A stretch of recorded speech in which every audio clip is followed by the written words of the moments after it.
Good evening, room 207 families. How are you doing, students? And happy Earth Day. Today is Earth Day, and I have my Earth flag behind me. It's a nice rainy day out today. I don't think I left the house at all today. Actually, no, I didn't leave the house at all today.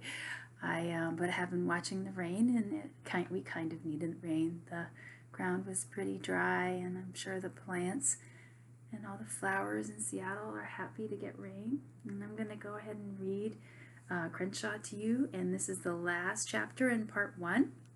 And for this chapter, I thought we would go ahead and change it up a little bit after I did some preview reading. And I am going to ask you to make connections. And good readers make connections when they read.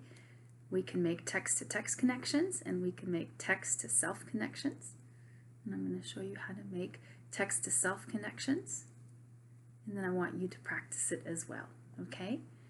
All right, ready, Rossi? All right, here we go. Chapter 17, Crenshaw. And we're starting the chapter where Jackson just kicked Crenshaw out of his room, and now he's going to tuck Robin in her room. Robin was waiting for me in the hallway, sitting crisscross applesauce. Her stuffed armadillo, Spot, was in her lap. I took her hand and led her back to her bedroom. Her rainbow nightlight painted stripes on the ceiling. I wish I had one in my room, although I'd never admit it. I heard you talking, she said as she crawled under the blanket. Sometimes I talk to myself. That's kind of weird, Robin yawned. Yeah, I said, tucking her in. It is. You promised Lyle, she reminded me. I'd been hoping she'd forgotten. Yep. He's in my keepsakes bag. I rummaged around in the brown paper bag. A bald doll poked out of the top, sizing me up with its blank and beady eyes. Scooch over, I said. Robin made room for me on her mattress. I opened the book. Its pages were soft, its cover tattered. Robin, I asked, have you ever had an imaginary friend? So here I'm going to make a text-to-text connection, and I'm going to think, a text-to-self connection, and I'm going to think about when I was a little girl, I used to have an imaginary friend, and I used to talk to my imaginary friend all the time. So I'm making a text-to-self connection there. You mean like invisible? Invisible. Yeah, like that. Nope. Really? Never? Nope.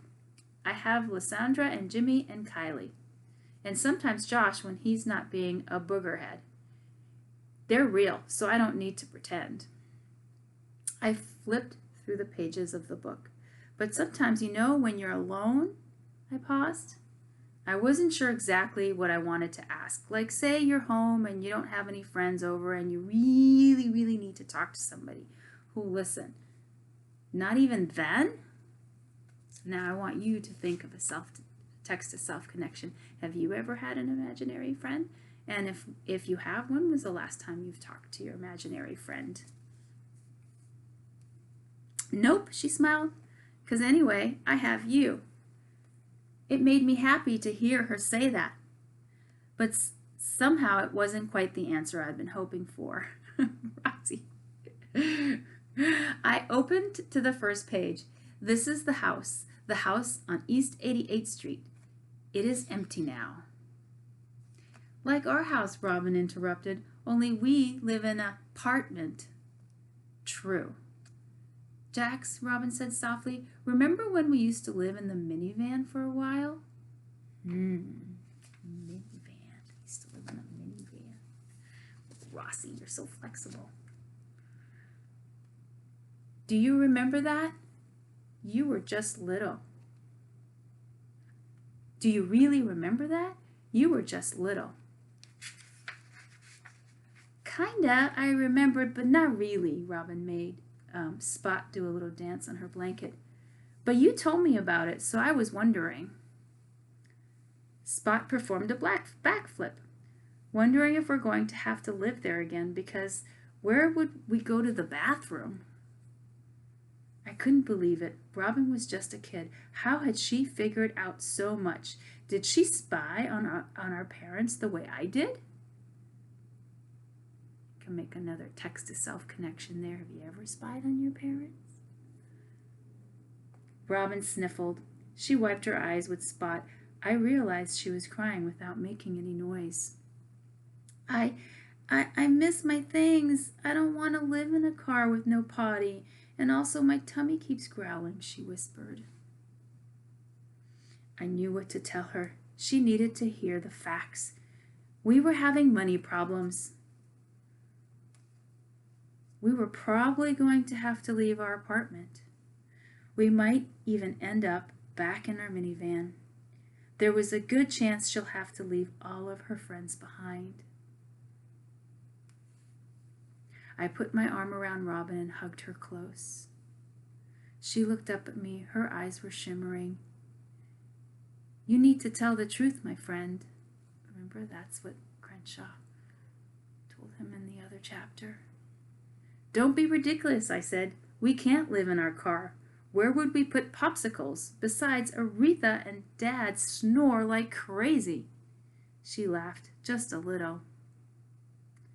You worry too much, girl. Everything's fine, I promise. Now let's get back to Lyle. Another sniffle, a nod.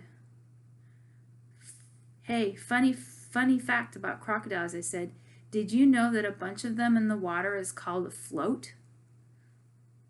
Robin didn't answer. She was already sound asleep, snoring softly. Me, I couldn't sleep. I was too busy remembering. What's he remembering?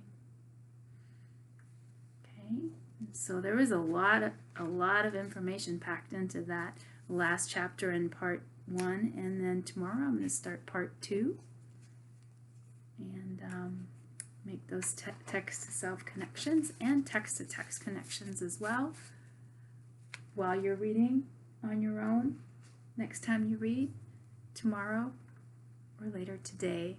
Okay, and I hope you all have an Earth Day, and even though I don't have an Earth Day book to share with you at home, there are many, many great Earth Day books, and I am going to send out an attachment with this link and that your parents can access, and maybe they can order some of those books for you, or maybe some of those books you have at home already, and you can read some Earth Day books tonight as well.